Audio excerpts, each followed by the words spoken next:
আলহামদুলিল্লাহ, এটা হচ্ছে মসজিদের ওজুখানা। আপনারা দেখতে পাচ্ছেন এখানে এক ভাই মিস্ত্রি উনি কাজ করতেছেন, টাইলসের কাজগুলো চলমান। তো এটা হচ্ছে মসজিদের ওজুখানা। আলহামদুলিল্লাহ, নতুন বছরের নতুন মসজিদের কাজ দেখতে পেরে আমরা আনন্দিত। এটা হচ্ছে মসজিদের সামনের রাস্তা। এই রাস্তার কাজও এখন এই মুহূর্তে চলমান আছে, কাজ চলতেছে। এই রাস্তার সাইডে এটা হচ্ছে মসজিদ। এই মসজিদ নতুন কার্যক্রম চালু হয়েছে এখানে। এটা হচ্ছে মিরপুর ঢাকা ইস্টার্ন হাউজিং, অনেকে চিনেন।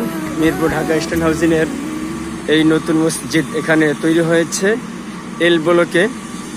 আপনারা অবশ্যই এই মসজিদে আসবেন এবং নামাজ পড়বেন এবং সকলের জন্য দোয়া প্রার্থনা করবেন।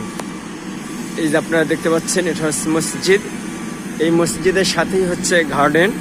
এই গার্ডেনের ভিতরে আপনারা দেখতে পাচ্ছেন একটি টাওয়ার। এই টাওয়ারের সাথেই এই মসজিদটা নতুন চলমান। সকলকে দেখাচ্ছি, আপনারা দেখতে পাচ্ছেন। এটা হচ্ছে মসজিদের সামনের অংশটা, আপনারা দেখতেছেন মসজিদের সামনের অংশ। এটা কাজ চলতেছে ভিতরে। ওই যে দেখতে পাচ্ছেন আপনারা, ভিতরে যারা মিস্ত্রি আছেন তারা কাজ করতেছেন। এই মসজিদ একসময় এরকম থাকবে না, এটা নতুন মাত্র কাজ শুরু হয়েছে। এবং আজকে আমি যতটুকু জানতে পেরেছি যে পহেলা রমজান কাল থেকে হবে, 2026 সালের প্রথম রোজা কাল থেকে শুরু হবে। এই রমজানের তারাবি আজকে এই মসজিদে অনুষ্ঠিত হবে। এই মসজিদ রমজানের তারাবির জন্য খুব দ্রুত গতিতে প্রস্তুত করা হয়েছে। ইতিপূর্বে এখানে কোনো নামাজ এর ব্যবস্থা ছিল না। তো ইমাম, মুয়াজ্জিন, খাদেম সব কিছুই অলরেডি নিয়োগ হয়েছে। আজ থেকেই এখানে তারাবি শুরু হবে।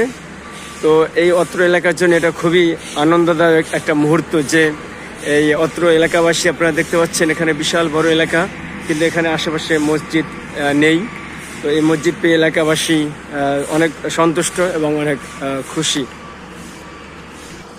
এটা হচ্ছে মসজিদের বারান্দা।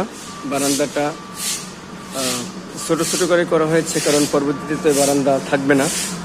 এটা ইনশাল্লাহ এক সময় অনেক বড় মসজিদে রূপান্তর হবে, সে আশাই সবাই করতেছে। আপনাকে দেখাচ্ছি যে এই মসজিদের ভিতরের অংশটা। এটা হচ্ছে মসজিদের ভিতরের অংশ।